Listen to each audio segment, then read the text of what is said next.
Zen has been summed up in 4 statements. A direct transmission outside scriptures and apart from tradition.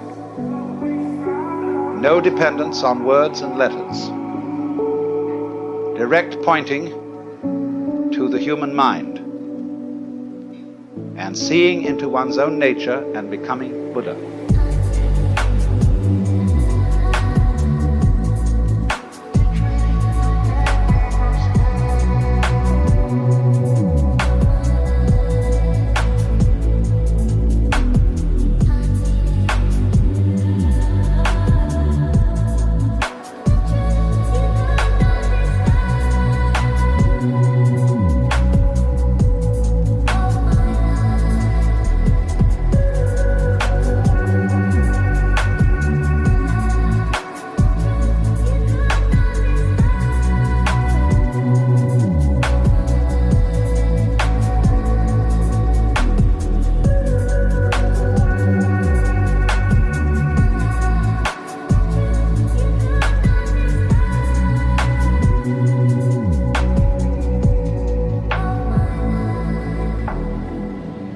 Really does deal with a domain of experience that can't be talked about.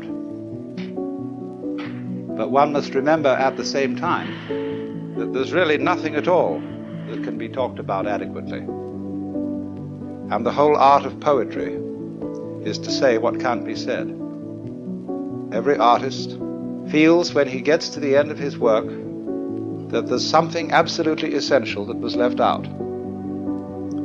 So Zen has always described itself as a finger pointing at the moon. In the Sanskrit saying, Tat Tvamasi, that art thou, Zen is concerned with that. That, of course, is the word which is used for Brahman, the absolute reality, in Hindu philosophy. And you're it, only in disguise, and disguised so well that you've forgotten it.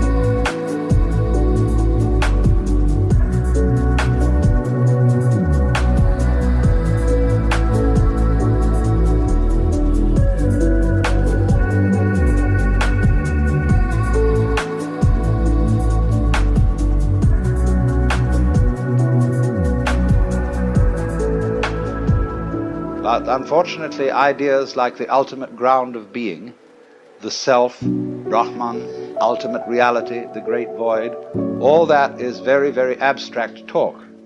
And Zen is concerned with a much more direct way of coming to an understanding of that, or thatness, as it's called, tathata in Sanskrit. I think, first of all, the appeal of Zen lies in its unusual quality of humor. Religions aren't, as a rule, humorous in any way. Religions are serious.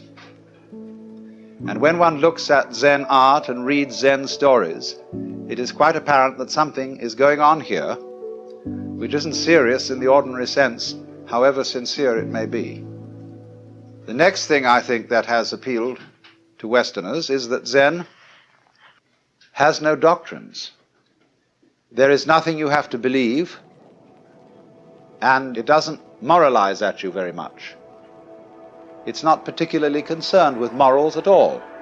It's a field of inquiry rather like physics, and you don't expect a physicist to discuss authoritatively about morals, even though as a human being he has moral interests and problems.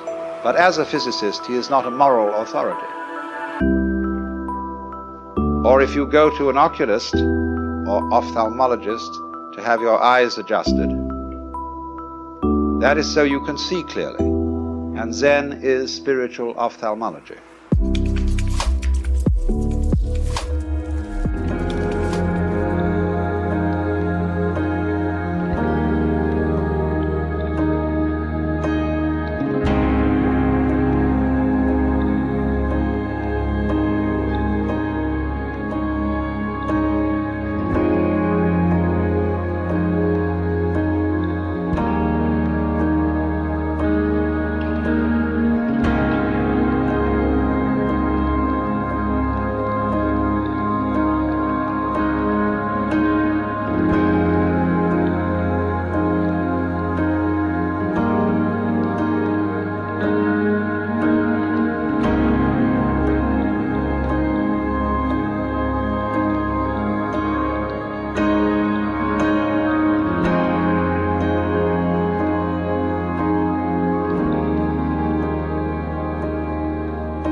All these stories resemble jokes in this sense. A joke is told to make you laugh. When you get the point of a joke, you laugh spontaneously. But if the point has to be explained to you, you don't laugh so well, you force a laugh. There is some kind of sudden impact between the punchline and the laugh. And so in exactly the same way with these stories, there is expected to be something else than laughter, which is sudden insight into the nature of being.